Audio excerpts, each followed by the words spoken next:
Didik Kempot dengan latar belakangnya sebagai orang Jawa, dia memainkan musik campur sari berbahasa Jawa, maka Didik Kempot di sini adalah pionir. Mereka sudah punya artis sendiri. Ketika kemudian datang orang asing membawakan musik yang sama, apa kira-kira respon dari pasar? Tentu mereka, kalau ada yang asli kenapa saya ambil yang asing? Teman-teman pernah dengar istilah go internasional?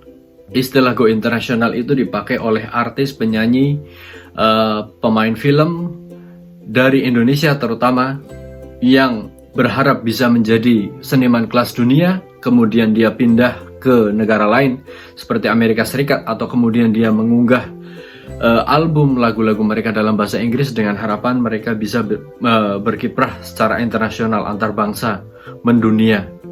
Kita tidak perlu sebut nama, tentu teman-teman tahu go internasional itu embel-embelnya melekat ke siapa. Nah, saya ingin bertanya kepada teman-teman, apakah di antara mereka ada yang berhasil?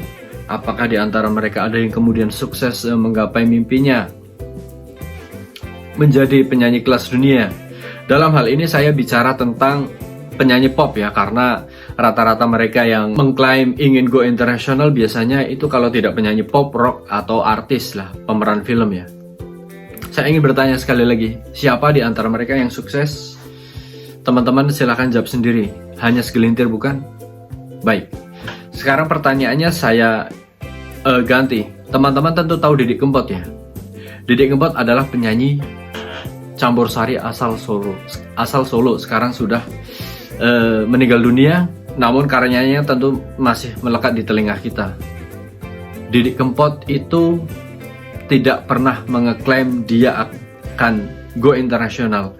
Dia tidak pernah menyatakan kepada media bahwa dia ingin menggapai pasar luar negeri. Namun Didik Kempot terkenal sekali di Suriname, teman-teman.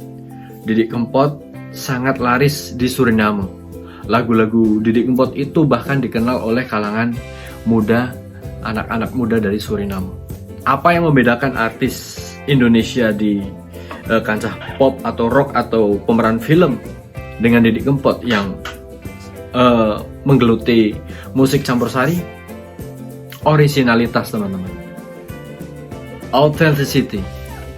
Yang membedakan antara artis-artis pop, rock, atau pemain film dengan Didik Kempot adalah keaslian, kemurnian.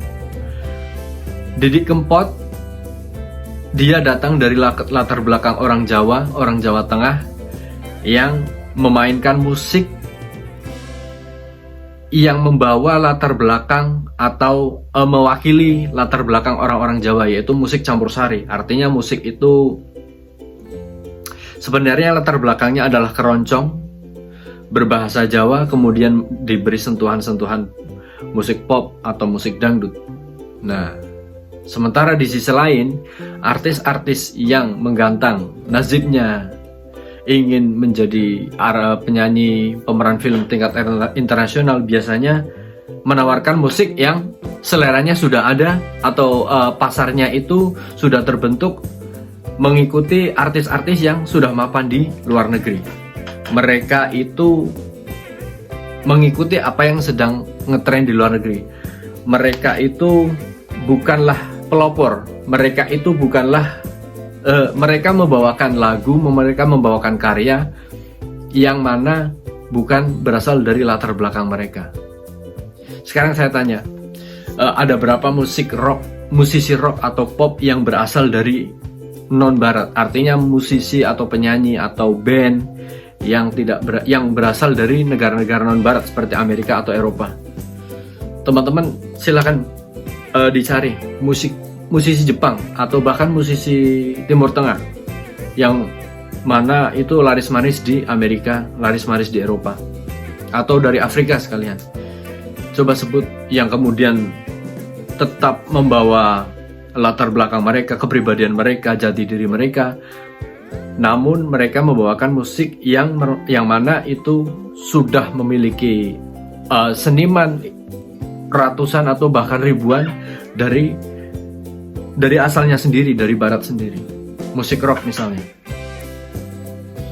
Saya disclaimer ya ini teman-teman, ini bukanlah saya ingin menjelekkan atau apa. Saya ingin menekankan tema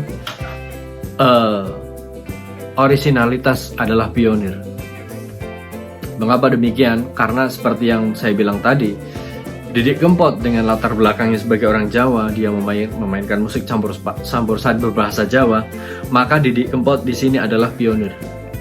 Didi Kempot adalah pionir yang akan menggamit pendengar, menggamit peminat, menggamit pecinta itu secara mudah jika dibandingkan mereka yang bukan pionir. Kenapa saya katakan bukan pionir?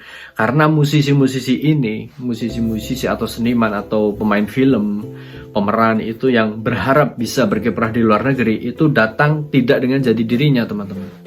Mereka datang membawakan musik yang sudah dimainkan sejak lama oleh artis-artis asli dari daerah asalnya. Musik rock berasal dari Amerika, musik jazz berasal dari Amerika, musik country berasal dari Amerika, hip hop berasal dari Amerika, R&B berasal dari Amerika. Mereka sudah punya artis sendiri. Ketika kemudian datang orang asing membawakan musik yang sama, apa kira-kira respon dari pasar?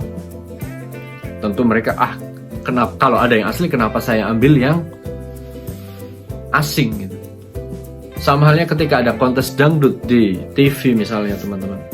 Pesertanya tidak hanya dari Indonesia, tapi dari negara-negara tetangga, Singapura, Malaysia, Thailand, Brunei. Siapa kira-kira yang akan menjuarai kontes dangdut ini?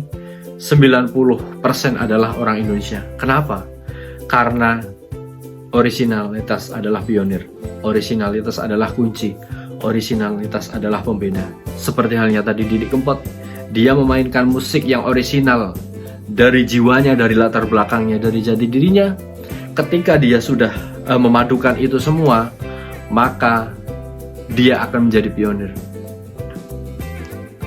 Dia akan menjadi pionir, dan ketika dia sudah menjadi pionir, saingan-saingan yang asing, saingan-saingan yang tidak sekuat dia memiliki jati diri, tentu akan terpental.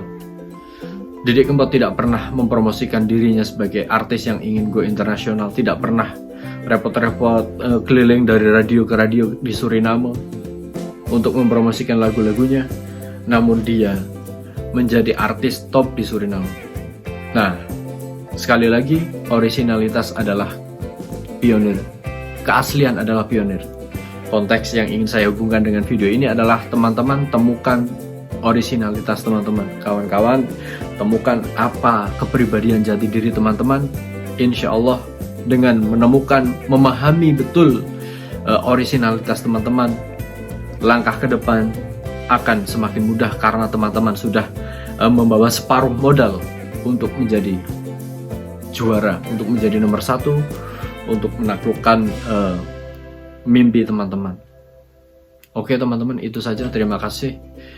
Ini mungkin tidak berkaitan dengan program saya membimbing teman-teman untuk pergi bekerja ke Selandia Baru, namun saya harap dengan memahami kemurnian latar belakang teman-teman itu, teman-teman bisa memahami saya ke depan ingin seperti apa, terutama untuk generasi muda ya.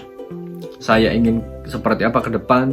Nah, pahami dulu jati diri sendiri, latar belakang, potensi, ataupun ya itu tadi, anugerah yang tak bisa dipesan, anugerah dari Tuhan yang tidak bisa kita paksakan, anugerah yang serta-merta terberi begitu.